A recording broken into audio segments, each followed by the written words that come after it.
Itlog lang ang sahog pero pasasarapin natin. Gusto mo malaman? Tapusin mo hanggang dulo ang video na to. Pero bago ang lahat, shoutout muna kay Marites Tuazon, Marnie Delatina, Rosel Andasan, Ivy Roas, at kay Hadria Muhammad. Salamat po sa inyong suporta. Pisaan natin sa pagpiprito ng chicharon. Pasensya na, marami lamang po kaming stock ng chicharon. Igisa na natin yung pampabango ng hininga. Siyempre, hindi mawawala ang sibuyas. Imiyakos-miyakos lang natin hanggang mag-translucent yung sibuyas.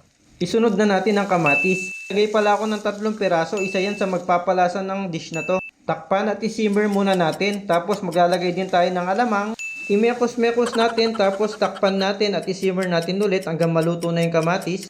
Pag ganyan na yung texture ng kamatis, ilalagay na natin yung ampalaya natin. Lagay din tayo ng paminta at dagdag lasa, asin. Tapos, imekos-mekos lang natin para mag-well combined ang pampalasa natin. Wow! Isimmer natin ng 3 minuto hanggang lumambot yung ampalaya. Tapos, ilalagay na natin yung 5 pirasong itlog. Huwag munang ihahalo agad.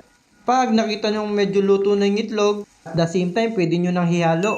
At magiging ganito na yung itsura niya. At luto na yan. Pag umabot na po kayo sa punto ng video na to, pakishare lamang po at pakifollow ako. Tikman na natin ang ampalaya. Ayos na naman. Maraming salamat po. Hindi ko lang kung ano tawag Ingat! dito. Tikman natin.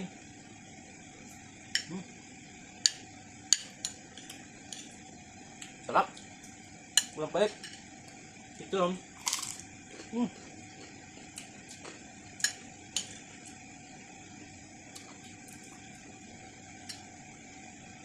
Ano?